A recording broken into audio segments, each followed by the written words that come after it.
안녕하십니까. 성경을 사랑하시는 성도 여러분, 벌써 사도행전 두 번째 시간입니다. 부활주일도 지나고 이제 정말 말 그대로 사도행전의 시간이 펼쳐지고 있는 것 같습니다.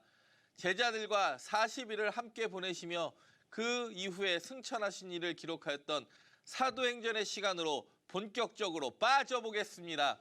여러분, 오늘은 사도행전 1장부터 본문을 나아가려고 합니다. 우리 근데 지난 시간 복습 한번 해야 되지 않겠습니까? 지난 시간 복습을 잠깐 하도록 하겠습니다.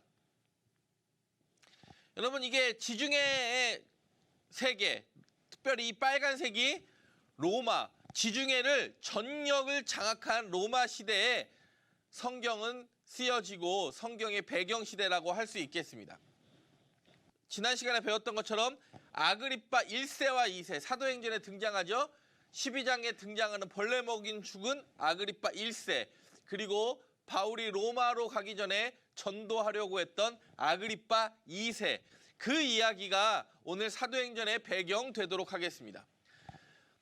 로마는 총 10번에 걸쳐 기독교인들을 박해한다고 지난 시간에 말씀드렸습니다. 기억나십니까? 여러분, 그 로마의 첫 번째, 물론 중간중간에 여러 번의 작은 박해들이 있었지만 10번의 대박해를 기독교인들이 겪게 됩니다. 첫 번째가 64년에 일어났던 네로의 황제 치하에서 일어난 대박해입니다. 이 네로가 지난 시간에 배웠던 것처럼 로마가 불탄 것을 누구에게 뒤집어 씌웁니까? 기독교인들에게 뒤집어 씌우면서 엄청나게 기독교인들을 박해합니다. 그때 박해할 때 희생을 당했던 사람이 누구냐? 우리가 잘 아는 바울과 베드로입니다.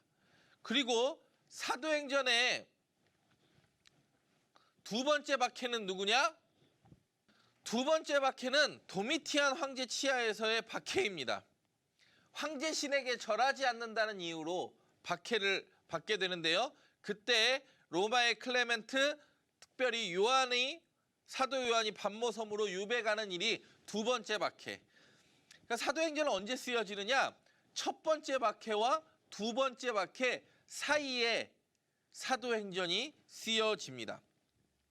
여러분, 오늘 사도행전의 여행으로 한번 빠져보겠습니다. 잠깐 오늘 그 로마의 황제에 대해서 들어가기 전에 공부를 잠깐 하면, 로마는요, 우리가 잘 아는 대로 원래 공화정 체제였습니다. 근데 공화정 체제에서 황제 체제로, 그러니까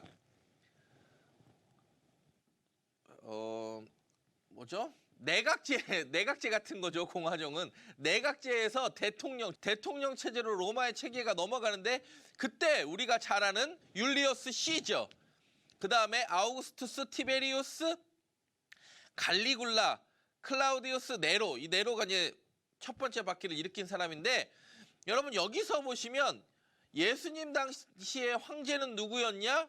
이 티베리우스. 왜요? 즉위연월이 언제입니까? AD 14년과 퇴위연월이 37년이에요. 그러니까 예수님의 디베리오 황제 때, 누가복음 3장에 나오지 않습니까? 디베리오 황제 때, 요때 예수님은 활동하셨고요. 네로가 박해가 일어났고, 그리고 중요한 게 있는데, 이 네로가 갑자기, 내황제 시대라 그러는데, 네로가 죽고 그 다음에 갈바, 오토, 비텔리우스라는 이 황제들이 채 1년을 채우지 못하는 왕들이, 쉽게 얘기해서 네로 이후에 4명의 황제가 1년도 다 못 채우는 상태에서 바뀌고 암살당하고 자살하고 처형당하는 엄청난 국정의 혼란 기간을 겪습니다. 여러분, 왕이 이렇게 자주 바뀐다는 건 굉장히 힘든 일 아니겠습니까? 여러분, 역사에서 성경을 이해할 때, 특별히 신약 성경을 이해할 때 연도 몇 개가 사실 조금 중요하거든요. 연도 몇 개를 잠깐 알고 가자면, 여러분 AD 30년에 예수님이 승천하십니다. 그리고 또 중요한 게 아까 말씀드렸던 64년에 로마 대화재로 인한 네로의 박해, 1차 박해죠. 그리고 또 중요한 게 하나가 뭐냐면 70년에 예루살렘 성전이 파괴됩니다. 누구에 의해서 파괴되냐? 티투스, 우리가 이제 예전에 뭐 쿠오바디스나 이런 거 많이 보지 않으셨습니까? 디도 장군에 의해서 파괴가 됩니다. 그리고 AD 73년에 사실 이것까지는 뭐 안 해오셔도 되는데 AD 73년에 마사다가 함락되면서 이스라엘은 완전히 소멸되어지게 됩니다. 여기서 4개가 중요한데 AD 30년 예수님이 승천하시고 64년에 박해가 일어나고 70년에 성전이 파괴되는데 그래서 성경학자들이 복음서의 저작 연도를 볼 때 마가복음은 요 사이에 있다고 보고 마태복음은 성전 파괴 이후의 사건으로 봅니다. 성전이 파괴됐는지 안 됐는지 예루살렘 성전을 이야기하는 거겠죠. 예루살렘 성전. 그리고 잘 보시면 이 베스파니우스, 티투스, 도미티아누스가 이제 또 다른 왕조를 세우게 되는데 왜 중요하냐? 이 베스파니우스가 원래 군인입니다. 근데 아까 좀 전에 말씀드렸던 1년도 못 채운 네로 이후에 막 1년도 못 채운 왕들 3명. 그래서 네 황제 시대를 누가 정리하느냐? 로마 원로원이 예루살렘 이스라엘 정복을 떠났던 베스파니우스 군인 베스파니우스를 불러들입니다. 그래서 그 아들 티투스에 의해서 예루살렘 성전이 파괴되고 나중에 티투스가 가져온 디도 장군이 나중에 황제가 되는 이 티투스가 가져온 예루살렘의 그 엄청난 기물들로 인하여 이 베스파니우스 아들이 가져오지 않아요. 무엇을 짓느냐? 무엇을 짓겠습니까? 콜로세움을 만듭니다. 참 아이러니하죠. 네, 여기까지 하고 이제 본문 시작하도록 하겠습니다. 사도행전 1장을 시작하려고 합니다. 사도행전 1장은 이렇게 6부분으로 나눌 수 있습니다. 1장의 내용은요. 여러분 사도행전이니까 그러면 그 행전, 일을 시작하는, 액치를 하는 그 행전은 누가 그것을 감당할 수 있느냐? 누가 사도의 역할을 할 수 있느냐? 그게 굉장히 중요하겠죠. 그래서 사도행전은요 1장에 그것을 정리합니다. 사도행전은요 1장만 잘 읽어도요 앞으로 어떻게 펼쳐질지가 보여요. 그래서 사도행전 우리가 이렇게 성경 일독하자 보면 그래도 1장을 읽지 않습니까? 1장의 정답이 거의 나와 있습니다. 사도행전 1장은 딱 기록합니다. 누가복음이 뭐라고 기록하죠? 누가복음이 예수님의 부활하신 것까지 기록하지 않습니까? 엠마오 두 제자 만나고 그러면 그 부활 후에 예수 그리스도의 사역, 이 부활 후에 예수 그리스도의 사역은 며칠입니까? 우리가 잘 아는 대로 40일입니다. 부활 후에 예수 그리스도의 사역을 간단히 정리합니다. 그리고 예수님이 승천하십니다. 어디서요? 감람산에서요. 그리고 이 사도행전은 그러면 누구의 이야기들을 쓸 건가? 그러면 그 사도들의 명단, 우리가 잘 아는 12사도를 정리하는데 누가 빠지죠? 유다가 빠집니다. 그리고 명단을 정리하다 보니까 11명이라서 불완전하지 않습니까? 한 명이 배신하고 떠났으니까. 그래서 그 한 명 12수를 다시 맞추는 일이 어디서 일어나죠? 뒤에 마띠아를 선택하는 일에서 일어납니다. 그리고 예수님이 승천하시면서 능력이 피어질 때까지 너 여기 머물라 그러니까 어디에 머무릅니까? 예루살렘 마가의 다락방에서 기도회를 하고 그리고 아겔다마 우리가 잘 아는 가룟 유다가 예수님 판돈 가지고 산 피박 그리고 사도의 자격은 그러면 어떤 사람이고 그래서 그 자격에 맞추는 12번째 새로운 12번째 사도 마띠아를 선택하는 일이 오늘 1장의 내용입니다. 여러분 1장 어렵지 않죠? 예수 그리스도가 부활하셨고 그다음에 승천하셨고 사도들의 명단을 정리하다 보니까 한 명이 비었어요. 근데 사도들이 어디에 모여요? 마가의 다락방에 모여서 기도회하면서 누구를 다시 뽑는 일? 마띠아. 네. 이것이 사도행전 1장의 내용 되겠습니다. 간단하게 다시 한번 보겠습니다. 사도행전의 수신자는 지난번에도 말씀드렸던 것처럼 데오빌로라는 사람입니다.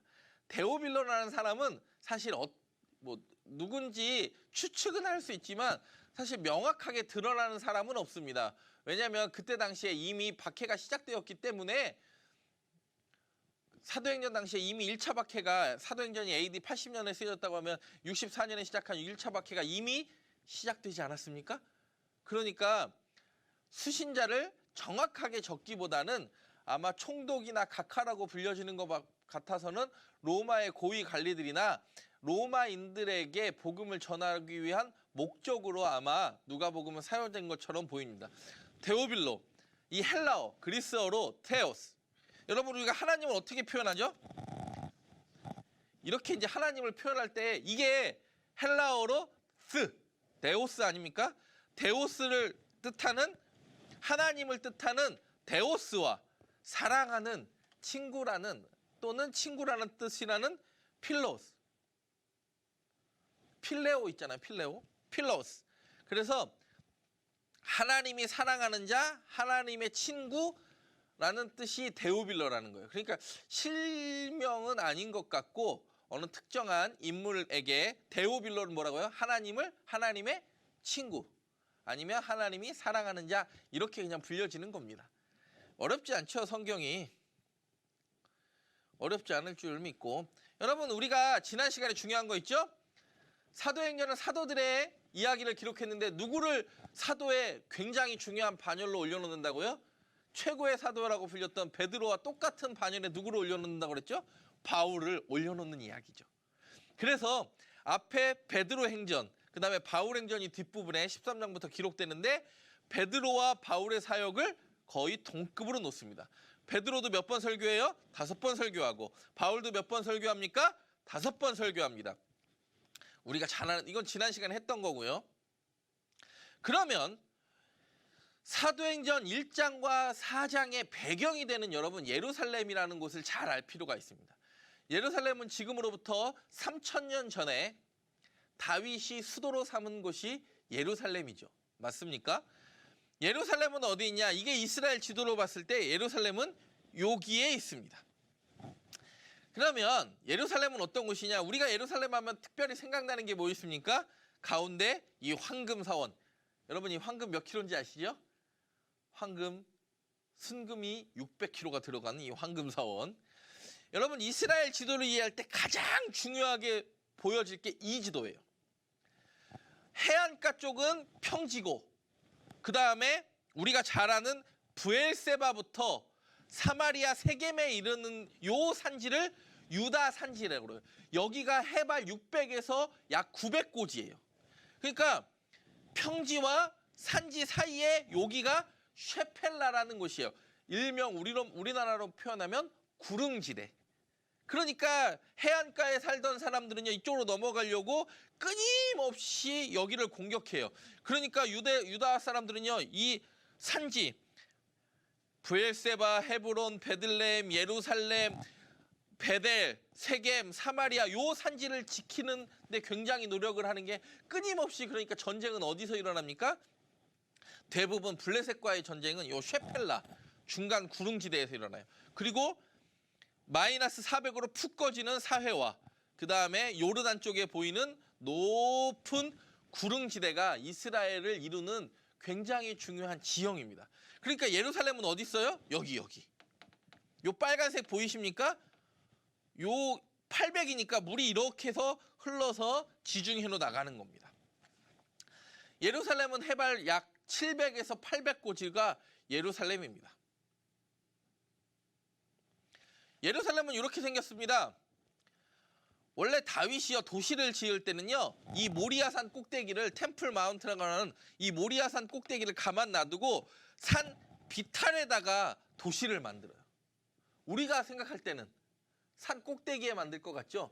근데 이게 뭐냐면 이게 아브라함의 모리아산이고 아라우나의 타작마당이고 솔로몬이 성전이 지었던 곳이고 이게 성전의 터 아닙니까?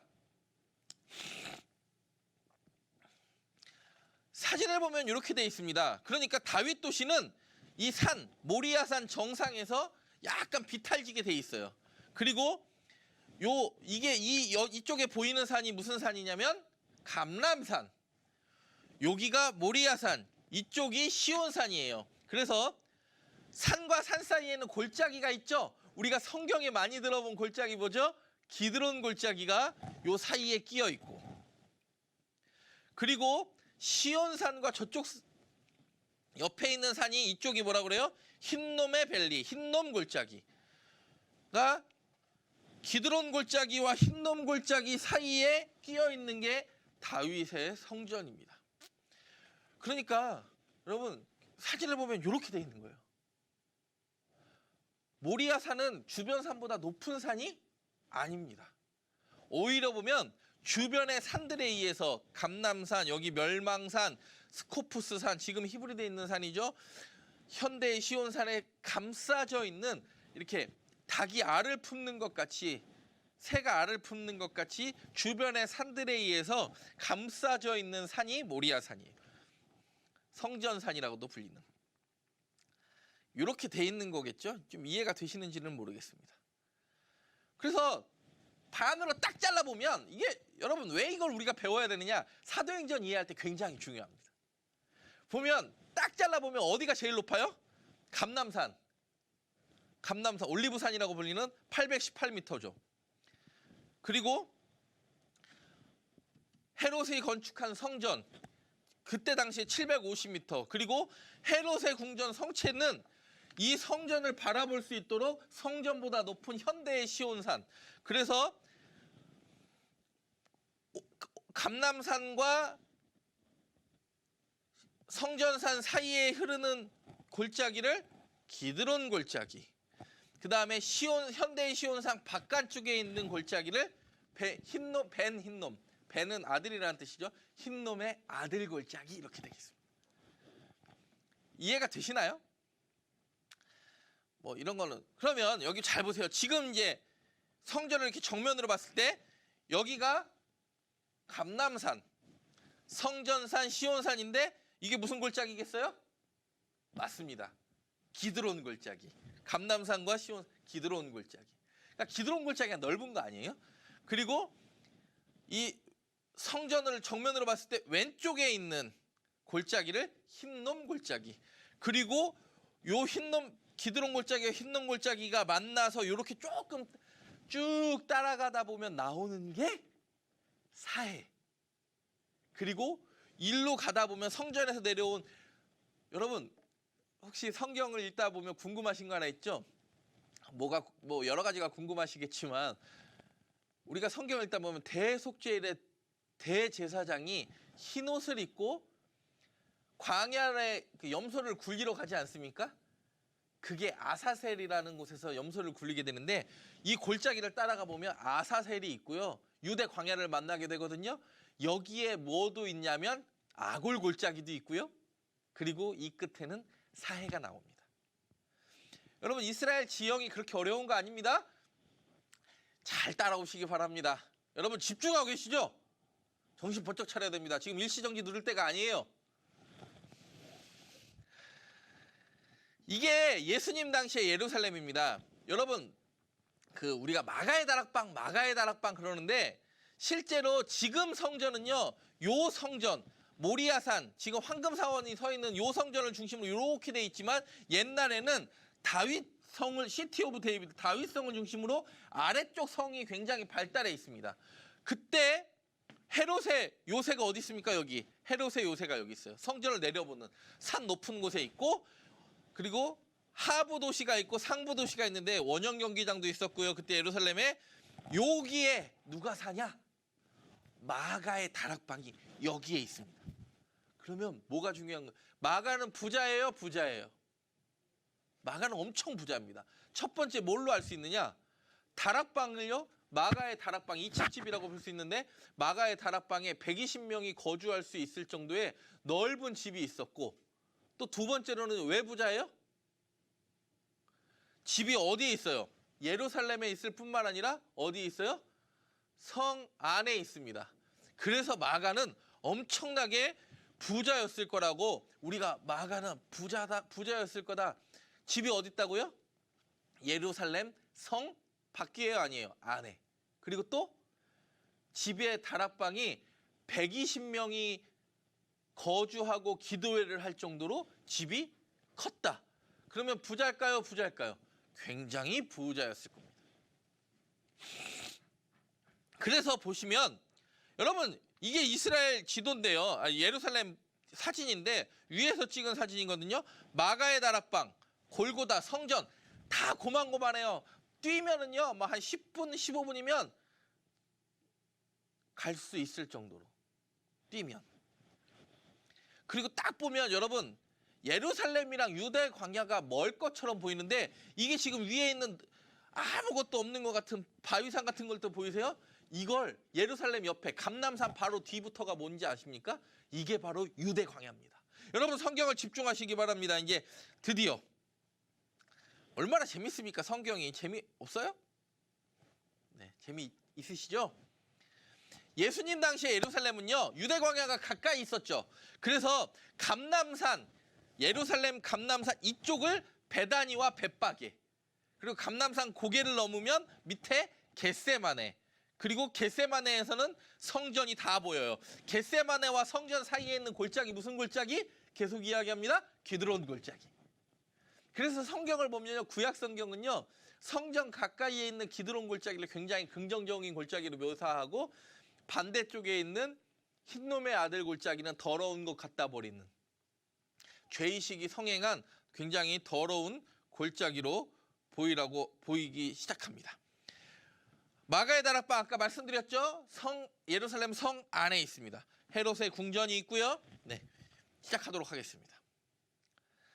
이거는 뭐 나중에 제가 혹시 이 PPT 자료 필요하시면 여러분들 이메일이나 카톡으로 보내드리도록 하겠습니다. 그리고 제가 만든 교재에는 다 나와 있습니다. 이게 감람산에서 본 지금의 예루살렘입니다. 그러니까 지금 모든 아까 제가 그랬죠. 모리아 예루살렘이 다른 산보다 높다고 그래서 낮다고 그랬어요. 주변의 산보다 낮으니까 성전 이 도미 주변의 산들 보이시죠? 지금은 물론 건물이 많이 들어서 있지만 주변의 산들보다 굉장히 낮습니다. 그리고 요 중간이 오벨이고 요렇게 깎아지는 게 다윗 도시 되겠습니다. 여러분 지금 완전히 다 무덤이에요. 기드론 골짜기. 기드론 골짜기 너무 멋있지 않습니까? 감람산이니까 무슨 나무가 많아요? 올리브 나무가 많이 있습니다. 이렇게. 진짜 올리브 나무 보세요. 이게 다 올리브 나무거든요. 이게 지금의 예루살렘이에요. 지금 예루살렘은 언제가 가장 좋은가? 2월과 3월 사이에 이렇게 이 빨간색이 뭐예요? 솔로몬의 백합화라고 불리는 아네모네 아닙니까? 가장 아름다울 때 여러분들은 지금 벚꽃 피는 이 가장 아름다운 이 봄의 시기에 사도행전을 공부하는 게 얼마나 행복합니까? 여러분 행복하시죠? 정신 좀 차려주세요. 네, 집중하시고 네, 집중력을 잃어버리면 안 돼요. 사도행전의 1장의 중요한 키워드는 뭘까요? 데오빌로도 중요하지만 우리가 사도행전의 전 통틀어서 1장부터 28장까지를 통틀어서 가장 중요한 절 중에 하나를 꼽으라면 우리가 잘 아는 1장 8절입니다. 한번 읽어보겠습니다. 시작. 오직 성령이 너희에게 임하시면 너희가 권능을 받고 예루살렘과 온 유대와 사마리아와 땅끝까지 이르러 내 증인이 되리라 하시니라. 누구 증인이요? 예수님의 증인. 예수님이 승천하시면서 하신 말씀입니다. 오직 성령이 너희에게 임하시면. 그래서 사도행전은요 성령이 임하면 반드시 흩어지게 돼 있다. 이 복음 들고 증거하게 돼 있다. 여러분 우리가 이 코로나19 사건으로 인하여 얼마나 많은 온라인 예배를 드립니까? 근데 저는 또 하나님이 이 기회를 통하여 우리에게 삶의 자리에서 어떻게 예배드려야 될지 궁극적인 고민을 하게 만든다고 생각합니다. 여러분 집에서 예배드리면 성령이 임하고 예배당에서 예배드리면 성령이 임하고 뭐 어디서 예배드리는지 성령은 임할 수 있죠. 오직 성령이 너희에게 임하면 너희가 권능을 받는데 예루살렘과 유대와 사마리아와 땅끝까지로 내 증인이 된다고 그랬습니다. 여러분 삶의 자리에서 증인되는 삶.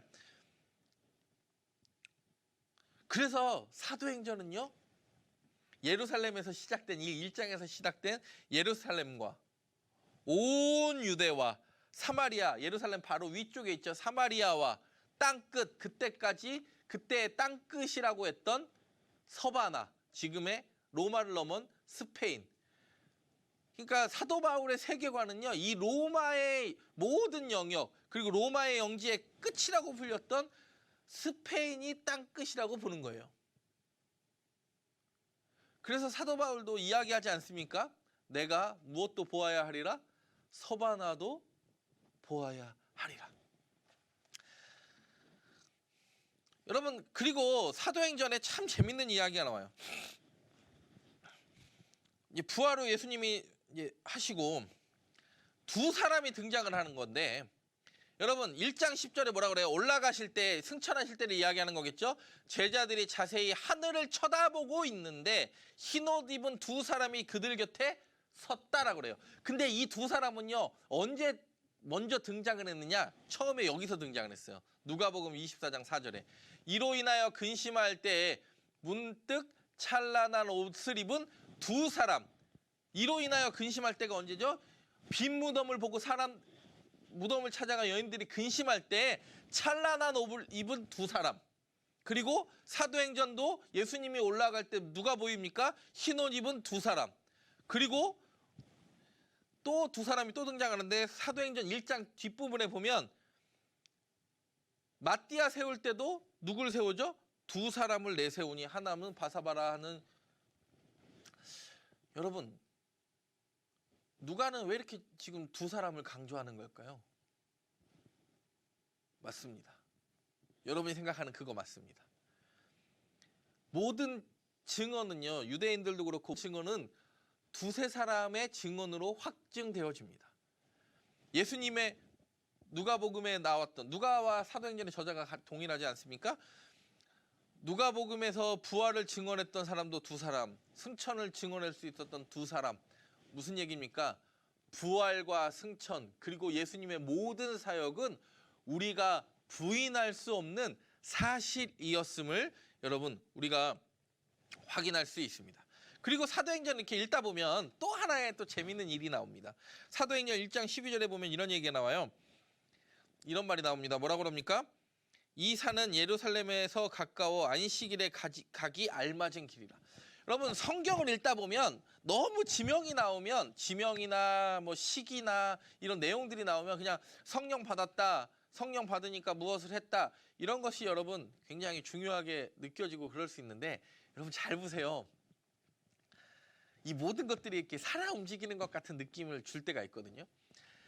사도행전 1장 12절에 보면 감람산과 예루살렘은 가까워요. 지금 1장과 4장은요, 예루살렘 그 바운더리를 벗어나지 않습니다. 예루살렘 안식일에 가기 알맞은 길은 뭐냐면, 원래 율법에는 안식일에 이렇게 거주지를 이동하지 못하지 않습니까? 그래서 몇 미터, 900m가 안식일에 이동할 수 있는 거리예요.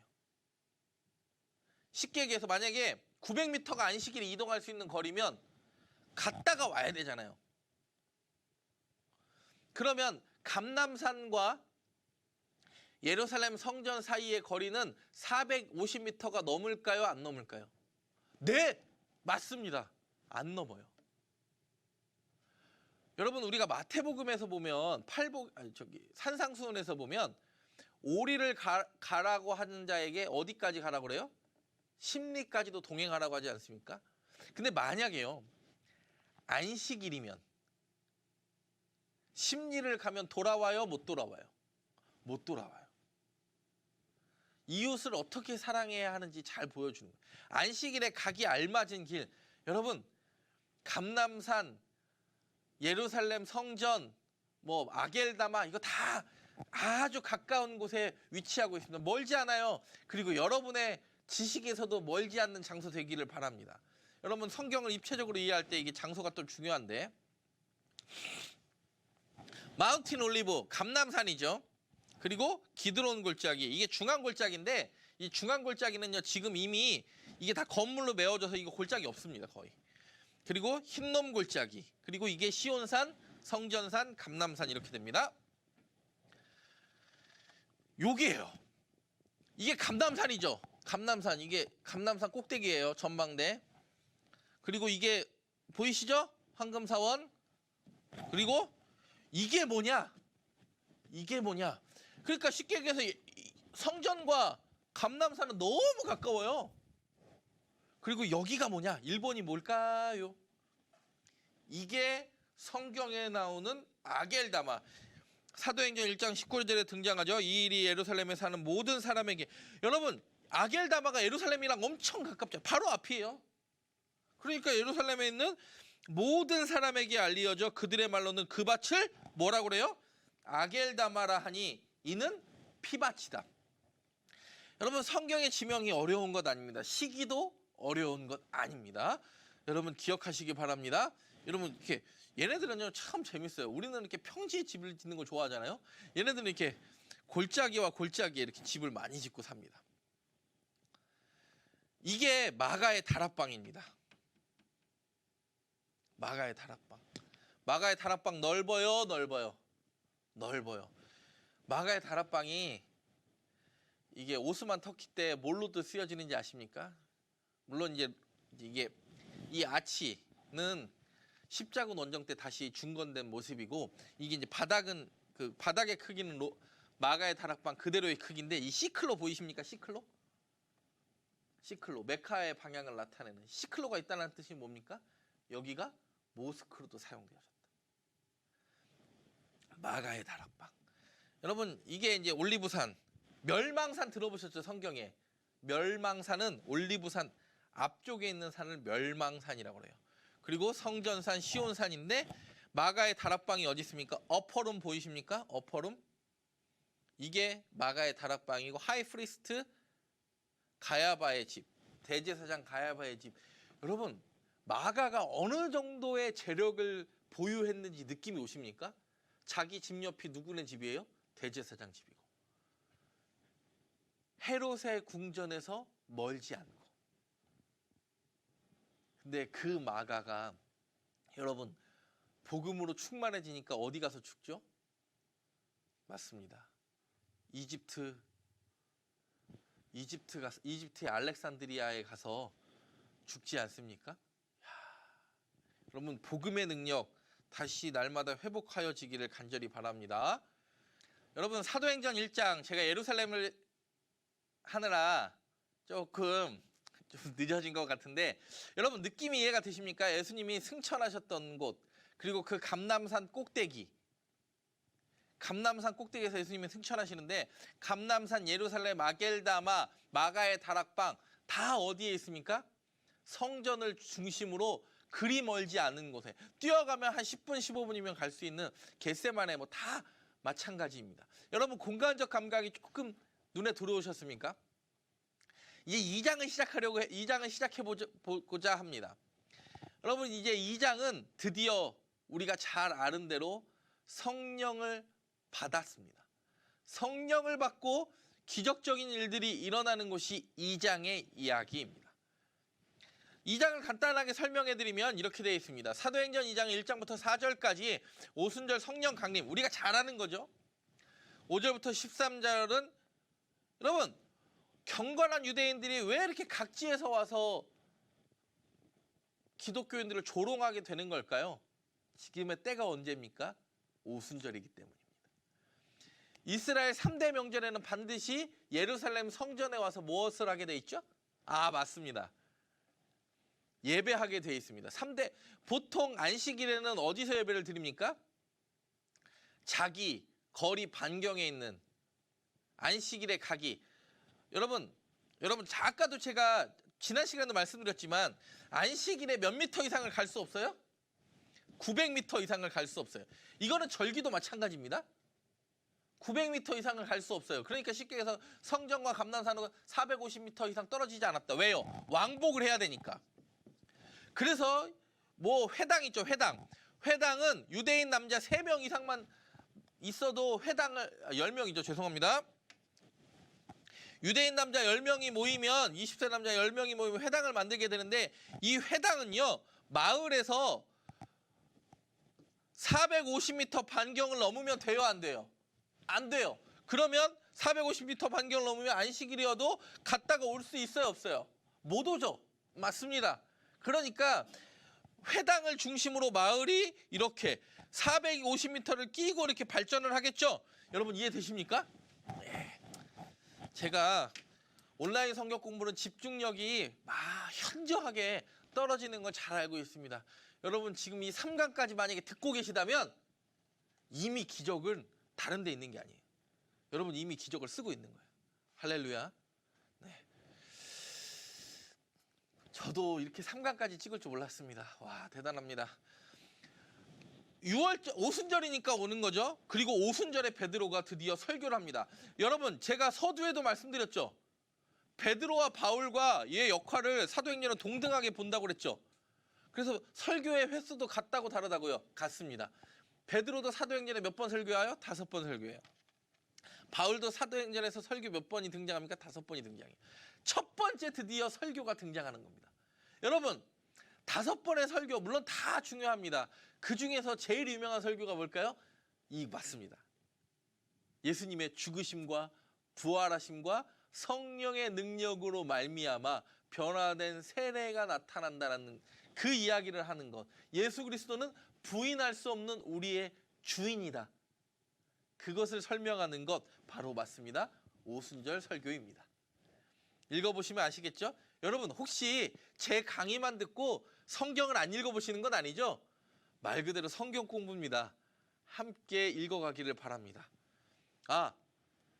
제가 깜빡한 게 있네요. 여러분 강의를 들으시고 궁금하신 게 있거나 그리고 강의를 들으시고 이것은 고쳐줬으면 좋겠다. 이것은 이렇게 했으면 좋겠다. 여러분 뭐 좋은 피드백이든 안 좋은 피드백이든 저에게 피드백을 주시면 제가 제일 많이 호응해 드리는 여러분들께 제가 쓴 책과 지도를 드린다고 말씀드렸죠?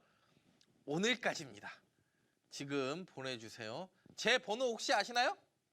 모르신다고요? 지금 알려드립니다.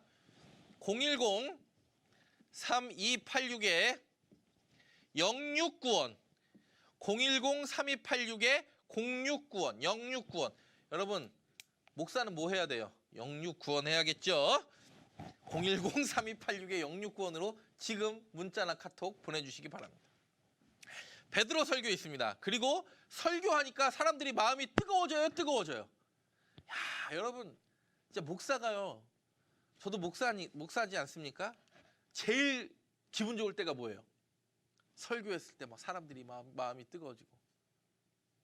여러분 그 유명한 이야기가 있지 않습니까? 조나단 에드워즈가 설교를 하는데 천국 설교를 할 때 뭐라 그래요? 사람들이 빨리 죽고 싶다고. 목사님 이야기하신 천국 지금 가고 싶다고. 근데 조나단 에드워즈가 지옥 설교를 하니까 어떻게 됐습니까? 사람들이 막 아우성치고 소리 지르지 않습니까? 와, 저는 언제 그런 설교 해볼까요? 저도 그런 설교가 꿈입니다. 여러분 죽쓰려고 설교하는 목사 없습니다. 근데 원하지 않게 죽이 써지는 겁니다. 여러분 성도 여러분 이해하고 들으시기 바랍니다. 설교를 하니까 어떤 반응이 일어나게 되겠죠? 맞습니다. 설교를 하니까 결단이 일어납니다. 와, 너무 멋있죠? 세례를 받고 변화된 사람이 이때 변화된 설교 한 편에 변화된 사람이 몇 명이죠? 사도행전에 나오는 것처럼 이 장에 3,000명입니다. 놀랍지 않습니까? 숫자로 놀라는 게 아니라 설교를 했는데 변화된 세례를 받고 결단한다는 거. 여러분 이미 이때 물론 이 당시는 예수님이 승천하시고 AD 30년의 일을 기록한 거지만 저작 당시에는요 이미 네로의 박해가 시작된 겁니다. 세례를 받는다라는 것, 주의 이름을 부른다라는 것, 이거 목숨 걸고 하는 것 아닙니까? 여러분 생명을 걸 수 있는 신앙이 여러분에게 있기를 바랍니다. 오순절에 성령 강림이 일어납니다. 사도행전에. 그러면 이스라엘은 이제 3대 절기가 있죠. 이 3대 절기는 안식일에는 자기 집 근처에 있는 회당을 가고 3대 절기에는 반드시 어디에 오게 되어 있습니까? 흩어져 있더라도. 그렇죠. 맞습니다. 예루살렘 성전에 오게 되어 있습니다. 그러면 지금 6월절에 예수님이 돌아가셨죠. 맞습니까? 맞습니다. 6월절에 돌아가신 예수님이 6월절에 예수님이 절기 지키러 오셨을 때 사람들이 죽이려고 모여 돌아가시지 않습니까? 오순절입니다. 여러분 그러면 마가의 다락방에서 며칠 기도한 걸까요? 아, 맞습니다. 마가의 다락방에서 며칠을 기도했을까요? 약 10일을 기도했습니다. 왜 그런지 제가 설명해 드리도록 하겠습니다. 왜 그런지 설명해 드리냐면 6월절 날 예수님이 돌아가시지 않습니까? 그리고 예수님이 3일 만에 부활하셔서 며칠 동안 계십니까? 맞습니다. 40일을 함께 계셨습니다. 맞습니까? 아, 그렇죠. 그러니까 여러분 6월절과 오순절, 77절, 총막절 이거 어려운 거 아닙니다. 이게 지금으로 따지면 음력이라 조금씩 다른데 이게 3월과 4월이거든요. 6월절이. 요때부터 6월절이 며칠 뒤가 오순절이냐면 안식일이 7번 지났다 그래서 77절이에요. 77은 49. 뭐로부터? 6월절부터. 맥추절은 그러니까 요때쯤 뭐 한다고 그래서요? 그렇습니다. 보리를 추수한다고 그래서. 오순절은 뭡니까? 오순. 오순은 뭐예요? 오순은 뭐죠? 50이죠. 순이 열이지 않나요? 우리가 사순절은 왜요? 왜 사순절이라고 부르죠? 숫자가 몇이니까? 그렇죠. 맞습니다. 40일 절기죠. 사순절은 40일. 순이 열이잖아요. 열. 그러니까 어렵잖아요. 6월절부터 며칠 지난 거예요. 오순절은. 그렇죠. 77절. 안식일 7번. 50일 지난 겁니다. 그러니까 여러분 6월절 이후에 예수님이 부활하시고 40일 동안 제자들과 함께 계셨으니까 아마 이때부터 바로 모여서 기도했어도 오순절은요 50일 동안 기도하는 절기가 아닙니다. 며칠 정도 기도했을까요? 다락방에서 약 한 9일에서 한 10일 정도? 그러니까 마침 그때가 뭐가 이래요? 오순절 날이 이름에 사람들이 변화하기 시작합니다. 여러분 코로나로 2주 자택격리하는 것도 막 사람들이 엄청 힘들어합니다. 근데 열흘 동안 한 자리에 모여서 기도와 말씀에 힘쓴다라는 것 무척 힘든 일일 것입니다. 근데 그거 해내잖아요. 그 어려운 걸 여러분들이 해낼 수 있습니다. 여러분 그리고 6월절과 장막절은요 딱 몇 개월 차이 나냐? 6월절 이후에 딱 6개월 뒤에 이게 첫 번째 달 그달 14일에 시작하는 거고 그 다음에 7번째 달 그달 14일에 초막절이 시작되니까 6월절과 초막절은 6개월 그리고 6월절과 오순절은 며칠 차이? 50일 차이. 이해되시죠? 그러니까 2장에 보면요 우리가 잘 아는 것처럼 5절에 그때 경건한 유대인들이 여러분 경건하지 않으면 절기 지키러 오겠습니까? 예루살렘으로? 당연한 겁니다. 여러분 그때 예루살렘으로 절기를 지키러 왔다라는 것 자체가 신앙이 좋은 걸까요? 좋은 걸까요? 스스로 말하기를 굉장히 자기의 신앙은 좋다고 이야기할 만한 사람들이었을 겁니다. 근데 와서 여러분 이게 그렇죠. 지금의 이라크, 그렇죠? 이란, 터키, 그리스, 이집트, 리비아에서 수많은 사람들이 어디로 몰려옵니까? 맞습니다. 오순절의 절기를 지키기 위해서 예루살렘으로 몰려와요. 근데 예루살렘으로 몰려왔더니 성전에 예배를 드리러 하러 왔더니 엄청나게 희한한 사건이 하나 발생합니다. 그게 뭐예요? 그게? 아, 맞습니다. 그게 성령 강림 사건입니다. 그러니까 13절에 뭐라고 이야기합니까? 또 어떤 이들은 조롱하여 이르되 그들이 뭐에서 취하였다고요? 새술에 취하였다. 뭐라고 새술은 뭡니까? 뭐라고 표현할 수 없는 단어가 뭔가 이상하긴 이상한데 성령을 받은 것이 이상하긴 이상한데 네, 술과요 성령 받은 것에 공통점이 있습니다. 내 능력으로 제어되지 않습니다. 술 먹고 꽐라가 되시는 분들도 본인이 필름도 끊기고 제어가 됩니까? 제어되지 않습니다. 근데 성령에 취한 사람도 마찬가지입니다. 본인의 의지로 삽니까? 아니면 누구의 의지로 삽니까? 성령의 능력으로 살지 않습니까? 그리고 우리가 잘 아는 대로 베드로가 오순절 설교를 합니다. 오순절 성령 받으니까 사람들은 막 이야기합니다. 새술에 취하였다. 그때 베드로가 경건한 유대인대로 여러분 오순절만큼요 설교 자국 사람 진짜 많이 모였죠. 흩어졌던 이 주변에 있던 많은 사람들이 성전에 예배하러 왔는데 그 사람들에게 오순절의 성령 강림의 사건을 스스로 증명해내면서 베드로가 설교합니다. 뭐라고 설교합니까? 우리가 잘 아는 대로 16절에 요엘이 성령의 은혜를 부었던 것처럼 요엘이 성령의 강림을 예언했던 것처럼 부인할 수 없는 성령 강림의 예언이 지금 이루어지고 있다. 그리고 주의 이름을 부르는 자는 누구든지 구원을 받는다. 그리고 예수는 죽으시고 부활하신 분이 확실하고 우리의 주인이 확실하도다. 선포합니다. 수많은 사람들이 모였습니다. 베드로 설교 들으려고 모인 건 아니었을 겁니다. 근데 베드로의 설교가 들리기 시작합니다. 그때 사람들이 설교를 듣고 변화된 사람들이 몇 명이죠? 37절에 보면 이렇게 이야기합니다. 2장 37절 그들이 이 말을 듣고 마음에 찔려 베드로와 다른 사도들에게 물어 이르되 형제들아 우리가 어찌할꼬 회개합니다. 그리고 세례를 받고 죄사함을 받으라니까 41절에 그 말을 받은 사람들은 세례를 받음에 이날에 신도의 수가 3,000이나 더하더라. 여러분 누가는요.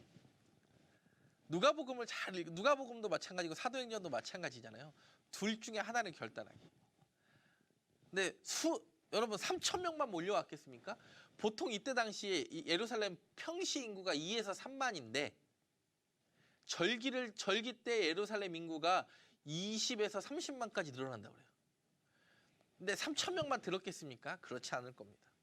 근데 오늘 성경은 기록합니다. 그 말을 받은 사람들은 세례를 받았다. 누구에게나 말씀이 심겨지는 건 아닌 것 같습니다. 끊임없이 성경을 알고 싶어하는 욕구가 있고 하지만 사탄이 우리를 가만히 내버려 둡니까?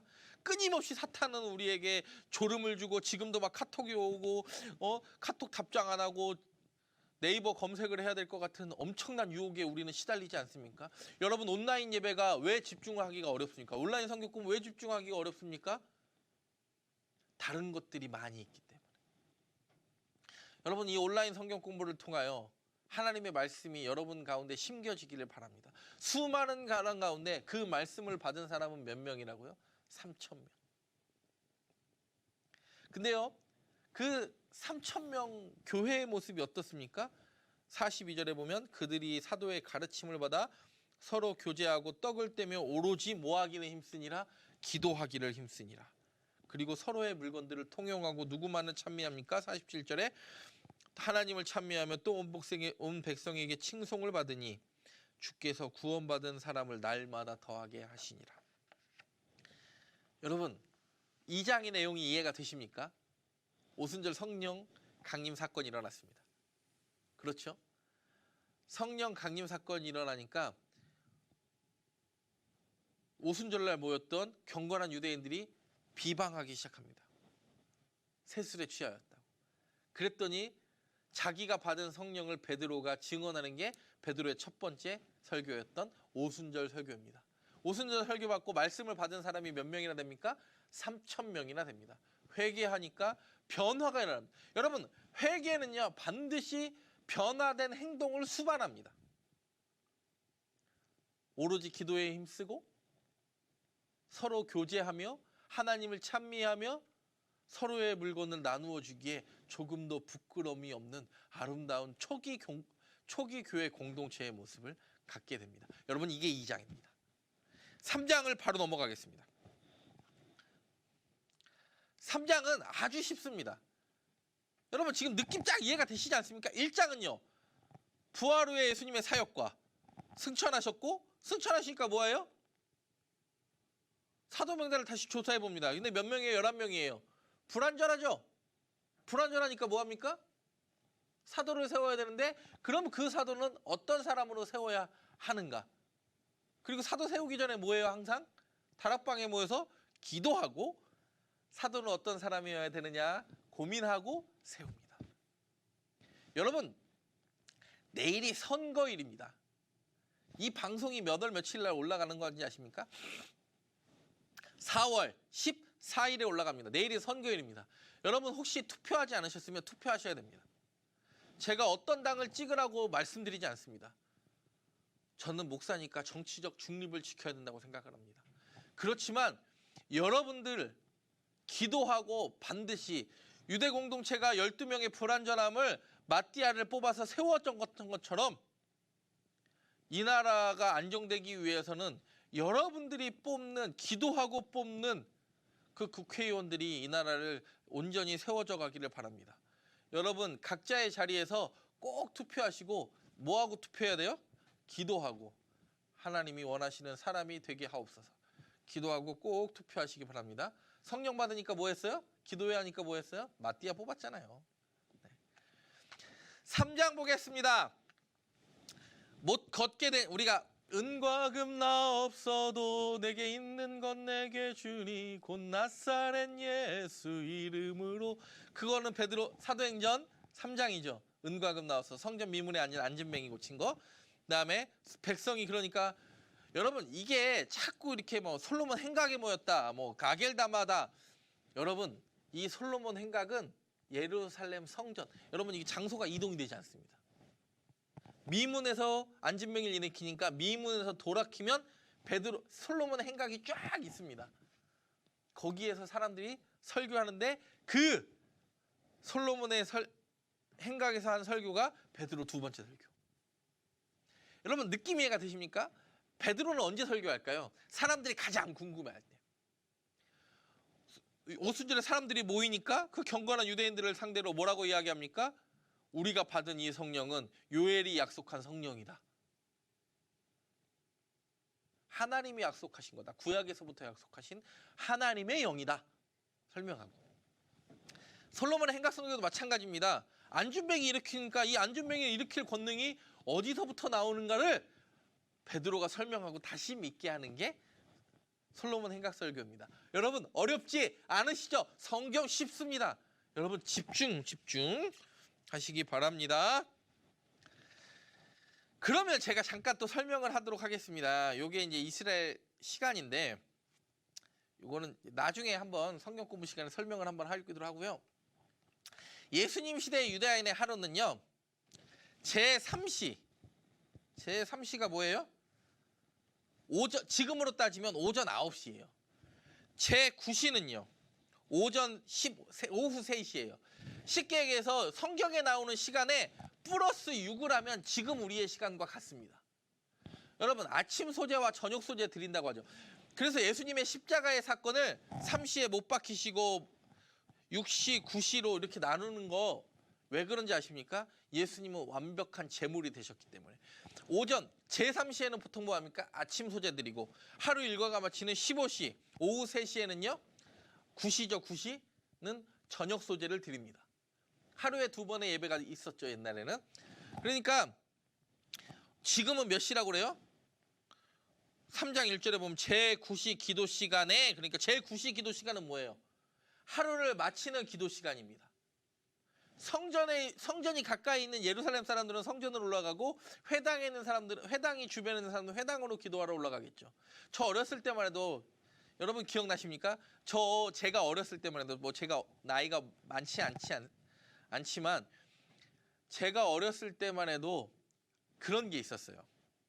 아침에 학교 갈 때 버스 타러 가기 전에 일찍 나가서 교회에서 10분 기도하고, 그리고 학교 끝나고 와서 교회에서 기도하고, 오늘 학교 생활 잘하게 하신 것 하나님께 감사합니다. 우리도 기도하지 않았습니까? 여러분들도 다 그런 시절이 있었던 줄 압니다. 지금 그때 그 감격 잊어버리셨으면 회복하시면 되겠습니다.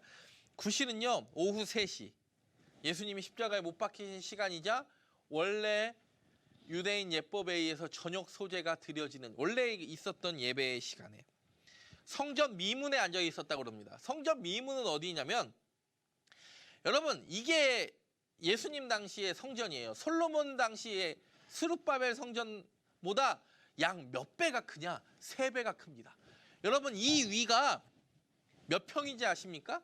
평수로 따지면 43,000평. 어마어마하지 않습니까? 여러분 헤롯이 엄청난 공사. 그러니까 원래 여기가 모리아산 꼭대기고 산이 이렇게 나니까 이쪽은 60m 높고 저쪽은 낮습니다. 왜요? 여기가 산 꼭대기를 산꼭 이렇게 돼 있었던 거를 헤롯이 이렇게 펴가지고 평평하게 만들었습니다. 그러니까 당연히 어느 쪽이 낫겠어요? 이쪽이 깊어요. 이해가 되시죠? 이 땅이 몇 평? 43,000평. 성전이 여기 있죠? 성전이 여기 있죠? 이게 성전의 뜰입니다. 그리고 솔로몬의 행각 보이십니까? 행각. 이게 솔로몬의 행각이에요. 기둥 쫙 있는. 10주가 쫙 있는 그늘이 있고 사람들이 왔다 갔다 하고 모이기에 좋은 장소. 미문은 어디입니까? 미문은 바로 행각이 보이시죠? 행각이 이렇게 둘러져 있지 않습니까? 여기도 솔로몬의 행각이 있고 여기도 엄청 기죠. 315m, 460m. 솔로몬의 행각이 굉장히 깁니다. 미문의 안진뱅이니까 이 성전 안으로 들어가지는 못했을 겁니다. 그러니까 미문 앞에 앉아있는 다리 못 쓰는 자에게 구걸합니다. 그때 베드로가 이야기합니다. 은과 금 나 없어도 내게 있는 것으로 내게 주니 곧 나사렛 예수 이름으로 일어나 걸으라. 오른손을 잡아 일으키니 발과 발목에 힘을 얻고. 미문에서 고치고 나서 뭐라 그래요? 고치니까 바로 행각. 뒤돌아보면 바로 행각이에요. 사람들이 많이 모여있는 곳입니다. 예배를 드리기 위하여 오순절에 그 절기를 지키기 위하여 오는 사람들에게 두 번째 설교를 합니다. 이게 사도행전 3장의 이야기입니다. 여러분 어렵지 않으시죠? 여러분 1장부터 3장 지금까지 한 거 복습 한번 해볼까요? 1장 부활 후의 예수님 사역 맞습니까? 1장은 첫 번째. 그 다음에 뭐 하셨습니까? 예수님이 승천하셨습니다. 승천하실 때 뭐라고 그랬습니까? 성령 줄 건데 내 증인 되라고 하셨습니다. 그리고 승천하시고 나서 어디에 모입니까? 다락방 기도회가 시작됩니다. 다락방 기도하니까 이제 14명의 사도 중에 한 명을 부족함을 뽑습니다. 기도하고 뽑죠. 어떤 사람을 뽑습니까? 마띠아 뽑습니다. 그게 1장의 내용입니다. 어렵지 않습니다. 2장은 무슨 내용이에요? 아 맞습니다. 오순절 드디어 오순절 날이 이르니까 성령이 임해버립니다. 근데 뭐라고 표현하기는 어렵습니다. 그러니까 경건한 유대인들은 뭐라고 얘기합니까? 설술에 취했다. 오순절이니까 사람이 모였어요. 사람이 모인 그 사람들에게 뭐합니까? 오순절 설교를 합니다. 누가요? 베드로 첫 번째 설교죠. 오순절 설교하니까 세례받고 변화된 사람이 일어나 기도하고 변화된 삶의 능력으로 살아가기로 결단한 사람이 몇 명? 3,000명. 서로 물건을 나눴습니다. 3장의 내용은 뭡니까? 구시 기도 시간에. 원래 기도 시간이죠. 구시 기도 시간에 어디 가서 기도합니까? 성전에서 누구를 만나죠? 미문에서 안진뱅이 일으키고 솔로몬 행각에 사람들이 많이 모여 있으니까 여기서 뒤돌아서 솔로몬 행각에 내가 이 사람을 일으킨 건 내 능력이 아니라 예수 그리스도의 능력이다. 선포하는 게 두 번째 베드로의 설교입니다. 솔로몬의 행각 설교. 이때도 변화가 일어날까요? 일어납니다.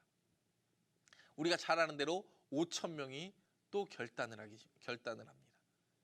여러분 1장부터 3장까지의 내용 이해가 되셨습니까? 여러분 사도행전을 읽을 때 모든 성경도 마찬가지겠지만 여러분의 마음에 뜨거워지기를 바랍니다.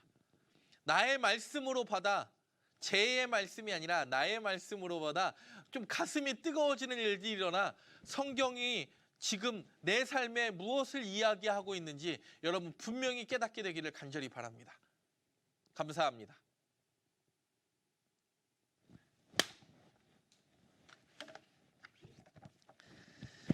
아이고 힘들어. 오늘